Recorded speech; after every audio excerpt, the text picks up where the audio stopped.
Shalom. Ketemu lagi kita di Koram Deo Bapak Ibu. Semangat lagi memasuki tahun yang baru, kita mulai lagi untuk berpuasa. Semangat kan? Haleluya. Tanggal 20 sampai dengan tanggal 26 kita akan melaksanakan ibadah puasa raya. Wow. Semangat ya. Ada sukacita, pasti ada kesembuhan, ada kelepasan, ada kemenangan, akan kita terima, ada mukjizat kita terima pada saat kita puasa. Mari kita mulai ibadah Koram Deo ini dengan berdoa. Terima kasih Tuhan Yesus, kami bersyukur. Kalau kami Kau satukan hati semua jemaat Kristus pencipta untuk kami berpuasa bersama-sama Tuhan. Kami sangat senang Tuhan, kami bersukacita Tuhan karena kami akan menerima kasih karunia yang besar itu. Sukacita yang besar itu, kasih yang melimpah itu akan kami terima Tuhan. Terima kasih Tuhan, izinkanlah kami Tuhan untuk kami tetap menyembah Engkau, memuji Engkau pada saat ini ya Bapa. Terima kasih Yesus, Engkau berikan kekuatan pada kami, Engkau memberikan kemampuan pada kami untuk kami berpuasa bersama-sama. Di dalam nama Tuhan Yesus. Haleluya. Amin. Bapa, sungguh besar kasih setiamu itu dalam hidup kami. Perlindungan Bapa dalam hidup kami sungguh besar. Kami percaya Tuhan, dalam setiap tahun-tahun kami, hidup kami sampai kapanpun Kau menyertai.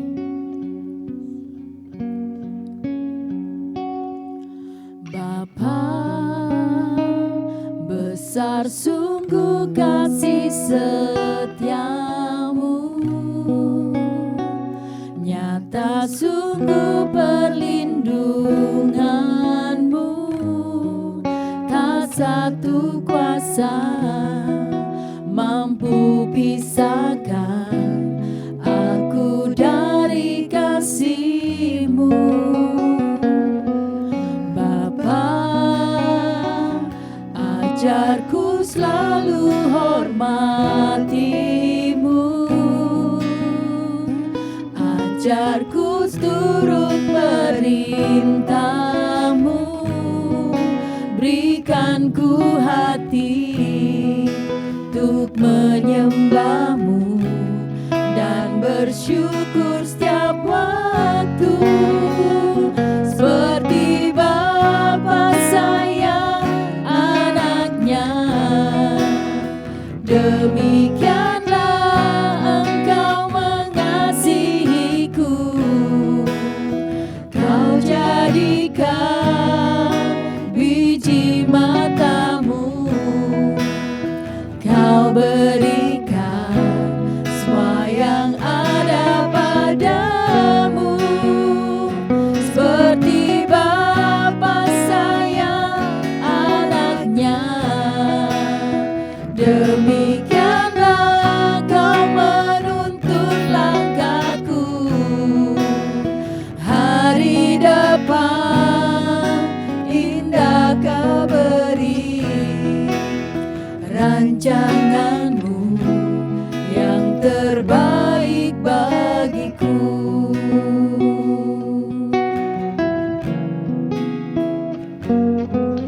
Bapa, besar sungguh kasih setiamu, nyata sungguh perlindunganmu, tak satu kuasa mampu pisahkan aku dari kasih-Mu. Kau Bapakku yang baik. Amin. Ajarku selalu hormati-Mu, ajarku turut perintah-Mu, berikan ku hati untuk menyembah-Mu dan bersyukur setiap waktu, seperti Bapa sayang anaknya, demikianlah Engkau mengasihiku. Kau jadikan biji mata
yang baik.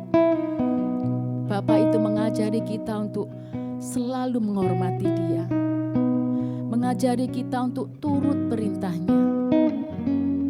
Salah satu kita menghormati Tuhan adalah kita dengan mempercayai Tuhan untuk menyerahkan hidup kita kepadanya.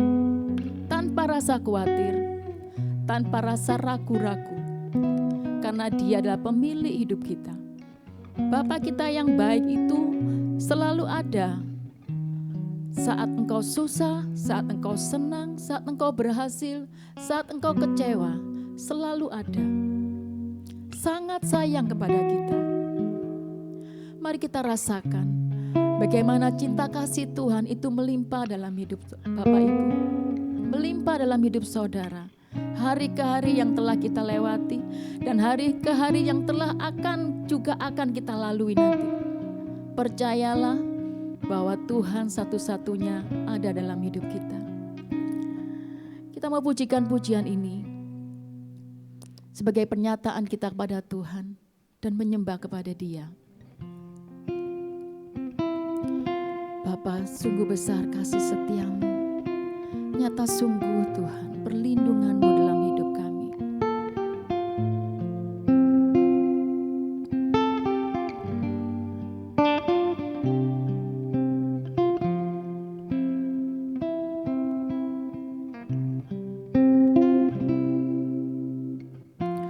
Bapa, Kau mendengar seruan hatiku, tak pernah Kau lepaskan dari kasih-Mu. Oh, lewat lembah kelam Kau temani aku, Roh-Mu bekerja selalu untuk kebaikanku, mengalir kuasa dari tempat maha tinggi. Bapa kekal mulia, Kau hadir di sini, memulihkan hati, menyembuhkan yang terluka.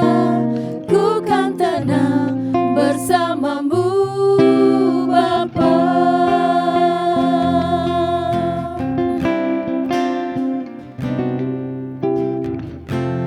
Bapa, Kau mendengar seruan hatiku, tak pernah Kau lepaskan dari kasih-Mu. Oh, lewat lembah kelam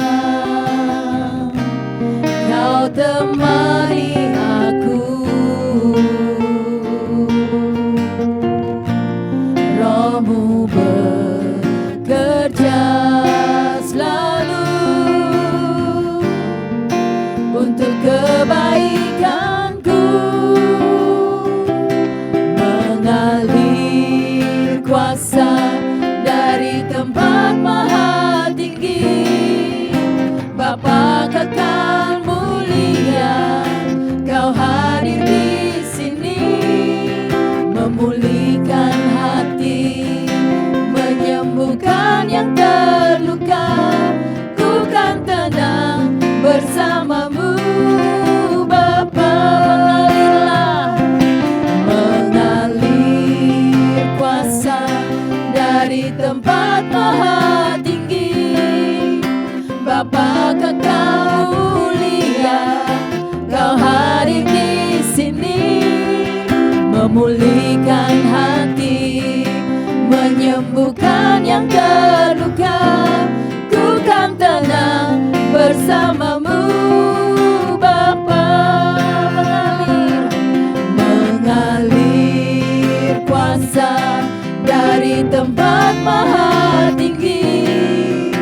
Bapa kekal mulia, Kau hadir di sini, memulihkan hati, menyembuhkan yang terluka.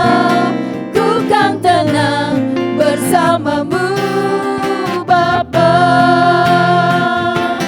Mengalir kuasa dari tempat maha tinggi, Bapa kekal mulia, Kau hadir di sini, memulihkan hati, menyembuhkan yang terluka.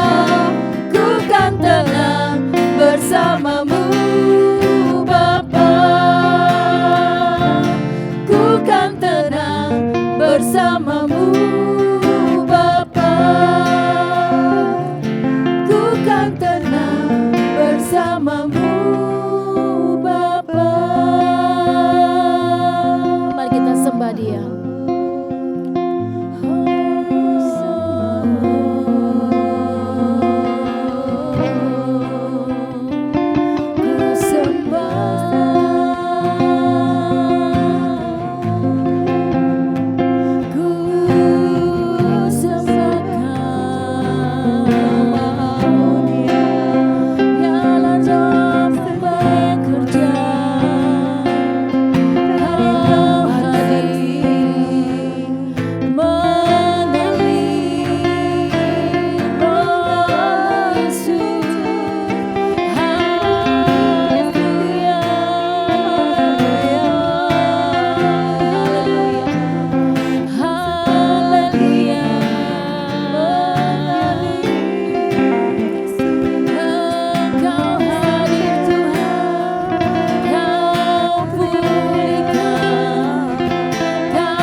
Begitu indah kami mempunyai Bapa yang baik.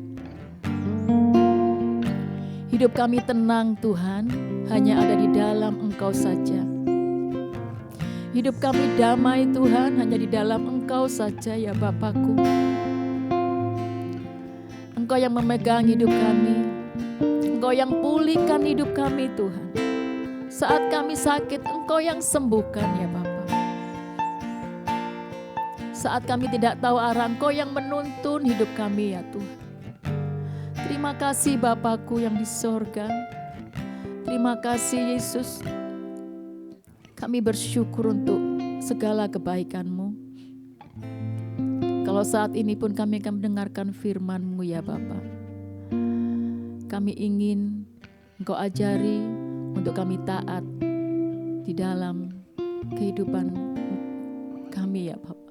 Terima kasih Yesus, terima kasih Roh Kudus. Jamah hati kami Tuhan, singkapkan rahasia firman-Mu, berikan kami pengertian yang baru, supaya kami tahu Tuhan kehendak-Mu atas hidup kami. Terima kasih Yesus, terima kasih Roh Kudus. Di dalam nama Tuhan Yesus kami berdoa dan mengucapkan syukur. Haleluya. Amin. Shalom Bapak Ibu semuanya. Nah, pada hari ini kita masuk di hari pertama untuk kita masuk di puasa raya bersama-sama secara korporat. Tentunya saya berharap bahwa kita semua dalam keadaan yang baik, dalam keadaan yang sehat, dalam keadaan yang haus dan lapar akan kebenaran firman Tuhan. Amin. Oke, hari ini tema yang diberi kepada saya adalah tentang berakar di dalam kasih Bapa. Nah, Bapak Ibu, sebelumnya kita akan membaca dari Efesus 3 ayat 16 sampai 19 yang merupakan firman Tuhan yang didasarkan dari pembacaan dari Efesus 3 ini.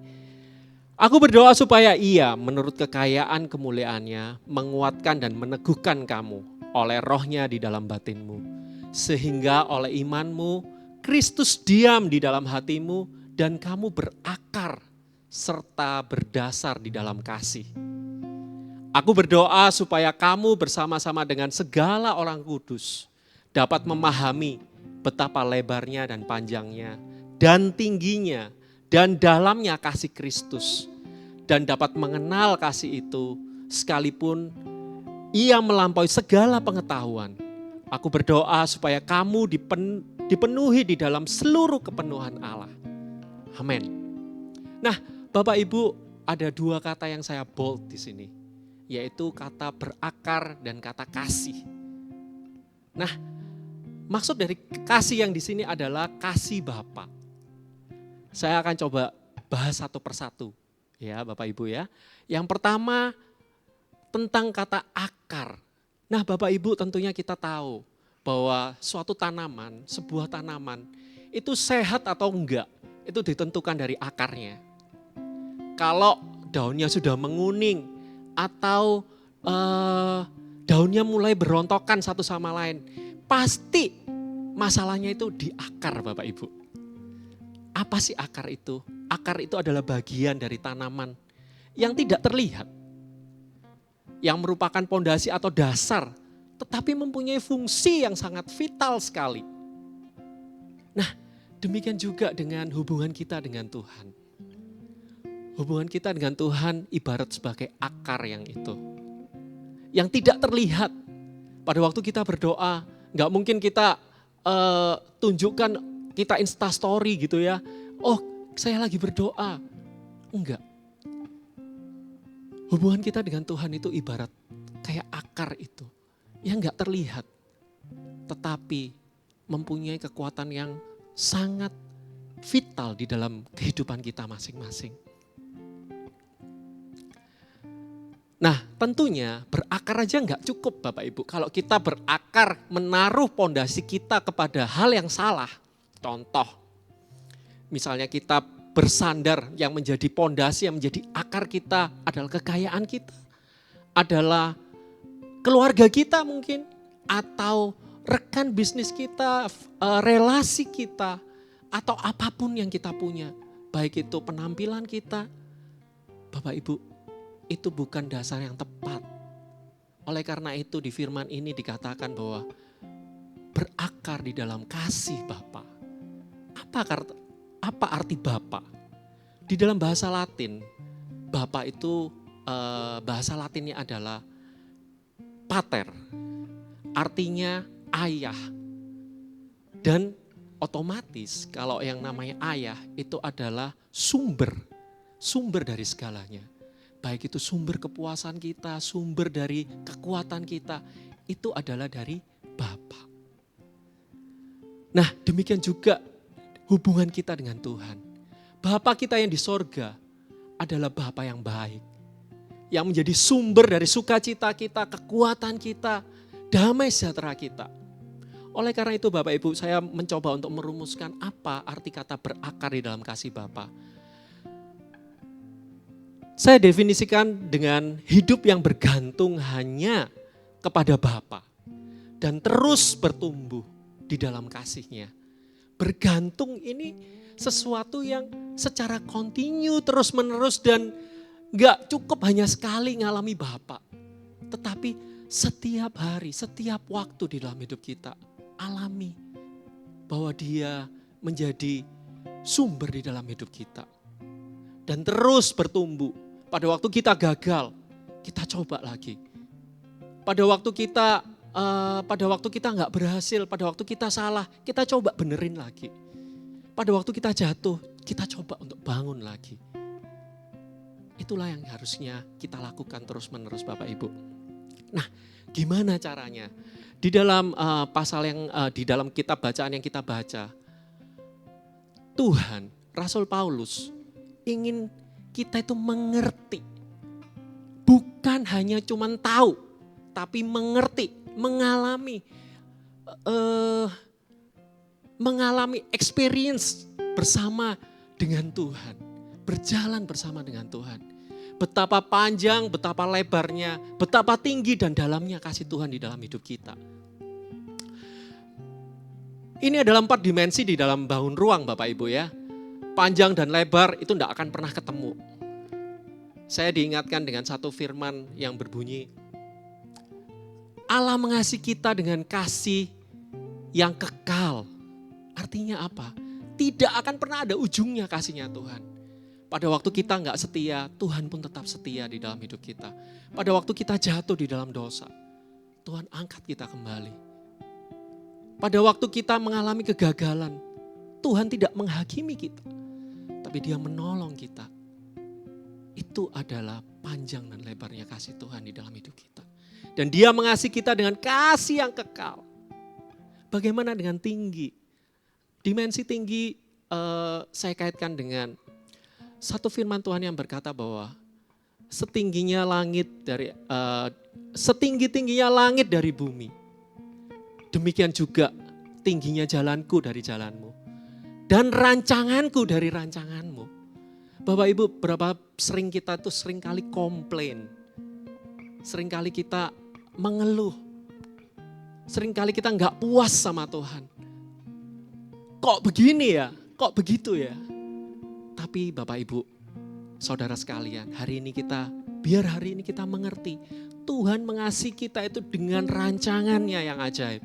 Bahkan di Efesus 2 ayat 10 dikatakan karena kita ini buatan Allah, diciptakan dalam Kristus Yesus untuk melakukan pekerjaan baik yang sudah dipersiapkan Allah sebelumnya. Dan Ia mau supaya kita tinggal di dalamnya. Itulah rancangan Tuhan atas hidup kita Bapak Ibu. Bagaimana dengan dalam? Satu dimensi dalam itu ngomong tentang satu hal bahwa Bapa di surga itu mengerti kita semua. Sampai sedalam hati kita Tuhan ngerti. Walaupun gak sempat terucap di dalam bibir kita. Tapi Tuhan mengerti apa yang diinginkan oleh hatimu. Apa yang menjadi kerinduanmu yang terdalam. Oleh karena itu Bapak Ibu, ayo alami. Alami betapa panjang, lebar, tinggi dan dalamnya kasih Bapa di dalam hidup kita. Selain itu sudah gak asing lagi untuk gereja ini mendasarkan dengan 3 disiplin rohani yang selalu terus-menerus diajarkan tentang bagaimana kita berdoa, berpuasa dan merenungkan firman. Dan tentunya baik karena seminggu ini kita diajar untuk berpuasa bersama-sama, mencari Tuhan. Karena pada waktu kita merenungkan firman, berpuasa, berdoa, tentunya kita akan lebih dalam lagi mengenal siapa Yesus, apa yang Dia suka, apa yang Dia gak suka. Apa yang menjadi kerinduannya, apa yang menjadi hatinya, itu kita akan mengerti Bapak Ibu.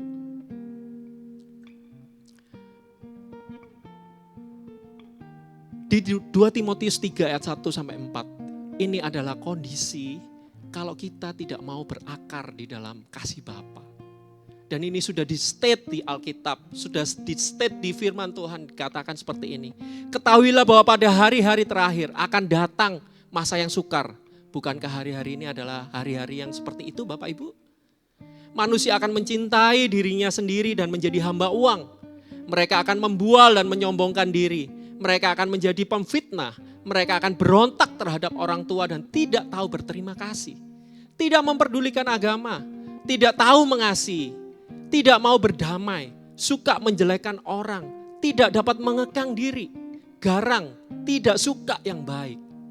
Suka mengkhianat. Tidak berpikir panjang, berlagak tahu, lebih menuruti hawa nafsu daripada menuruti Allah. Ini adalah gambaran, Tuhan sudah kasih rambu-rambunya, ini adalah gambaran. Kalau kita terus-menerus gak mau berdiam di dalam kasih Bapa, berakar di dalam kasih Bapa, kita akan menjadi orang-orang yang seperti ini Bapak Ibu. Dan kasih kita akan menjadi dingin, hati kita menjadi tawar.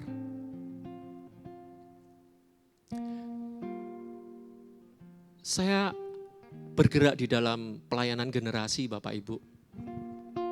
Dan pada waktu saya sungguh-sungguh untuk mulai berakar di dalam kasih Bapa, Tuhan tambahkan hatinya di dalam hidup saya. Tuhan beri belas kasihan yang begitu rupa. Berapa banyak dari teman-teman generasi yang menemui saya. Terakhir mungkin sekitar 3 minggu 1 bulan yang lalu ada seorang anak yang membuat janji kepada saya, Kak, kapan saya bisa ketemu? Pada waktu itu saya agak sibuk ya Bapak Ibu ya. Nah, saya janjikan di jam 9 malam. Dan dia bilang, enggak apa-apa, jam 9 malam aku akan temui. Singkat cerita, anak itu ke rumah saya, kemudian dia share tentang permasalahan yang dia alami. Dan dia kebingungan karena didapati bahwa ayahnya mulai berselingkuh Bapak Ibu. Dan dia menanyakan kepada saya, apa yang harusnya aku lakukan? Pada waktu itu, jujur hati Tuhan itu ada di dalam hati saya. Saya merasa belas kasihan yang sungguh luar biasa. Saya gak bisa berkata-kata apapun pada waktu itu. Tapi satu hal, bahwa saya bisa berespon seperti itu karena saya tahu, saya bisa merasakan hati Tuhan buat anak ini. Dan ini bukan cuma sekali Bapak Ibu, tapi berulang-ulang kali. Kasus yang serupa, kasus yang sama. Berapa banyak anak-anak yang sudah disakitin oleh orang tuanya karena akibat perselingkuhan. Belum lagi ada 2 anak lagi, cewek, mereka bersaudara. Dan mereka sudah bilang, aku gak mau nikah karena papaku gak berfungsi dengan baik, gak bertanggung jawab. Bayangin, itu masih SMP, tapi dia bisa mengatakan seperti itu kepada saya. Oleh karena itu, saya di waktu yang baik ini, saya berpesan kepada bapak-bapak ya. Karena Anda adalah, bapak-bapak adalah sumber bagi keluarga Bapak Ibu semuanya. Jangan sakiti anak-anakmu. Karena mereka akan kebingungan, mereka gak tahu. Mereka harus berespon seperti apa untuk menghadapi hal-hal yang demikian. Oleh karena itu Bapak Ibu semuanya, saudara sekalian, kita sama-sama mulai dari hal-hal yang kecil, kita mulai bergantung sama Tuhan. Mulai mendasarkan diri kita, mulai merambatkan akar-akar kita, hubungan kita dengan kasih Bapa. Karena pada waktu kita mendasarkan hidup kita kepada kasih Bapa, kasih itulah yang akan memulihkan hidup kita. Kasih itulah yang akan merubah hidup kita. Dan tentunya Bapak Ibu, tujuan dari berakar itu supaya kita semakin bertumbuh. Enggak cuma berakar. Mustahil kalau akar itu semakin kuat, otomatis batang tanaman itu akan semakin kokoh. Dan kita akan terus bertumbuh. Sehingga sampai suatu ketika kita akan berbuah. Dan buah itu bisa dinikmati oleh siapapun. Termasuk anak-anak kita, keluarga kita, orang lain, orang-orang di sekitar kita. Mari Bapak Ibu, dalam waktu yang singkat ini, izinkan kita semua ambil waktu sejenak untuk kita merenungkan, kita berpikir ulang. Ayo, memutuskan untuk kita mau mempunyai hubungan yang intim dengan Tuhan. Untuk berakar di dalam kasih Bapa. Bapa di dalam surga Tuhan, biarlah hari ini ada satu titik Tuhan perubahan di dalam hidup kami masing-masing. Di rumah kami masing-masing Tuhan, kami ambil keputusan untuk kami punya hubungan yang baik dengan Engkau. Kami mempunyai hubungan yang intim dengan Engkau. Kami mau Tuhan berakar di dalam kasih-Mu saja Tuhan. Kami akan ngalamin Tuhan betapa panjang, lebar, tinggi dan dalamnya kasih-Mu di dalam hidup kami. Bukan kata orang Tuhan, tetapi kami sendiri mengalami hal itu. Thank you Tuhan Yesus. Kami percaya kalau saat firman-Mu dilepaskan tidak akan pernah kembali dengan sia-sia. Roh Kudus hamba-Mu selesai berbicara. Tetapi Engkau, Roh Kudus, terus bekerja di dalam hati kami masing-masing. Mengubah hidup kami, mengubah pikiran kami. Sehingga pikiran kami diperbarui, hati kami diperbarui, roh kami diperbarui. Dan menyala-nyala kepada Tuhan. Terima kasih Bapa, di dalam nama Tuhan Yesus kami berdoa, kami mengucap syukur. Amin. Nah tentunya Bapak Ibu, hari ini bukan hari yang terakhir karena masih ada seri-seri berikutnya di hari-hari berikutnya. Oleh karena itu tetap semangat, tetap antusias kita menjalankan puasa raya ini sampai akhir. Oke, Tuhan Yesus memberkati. God bless you all.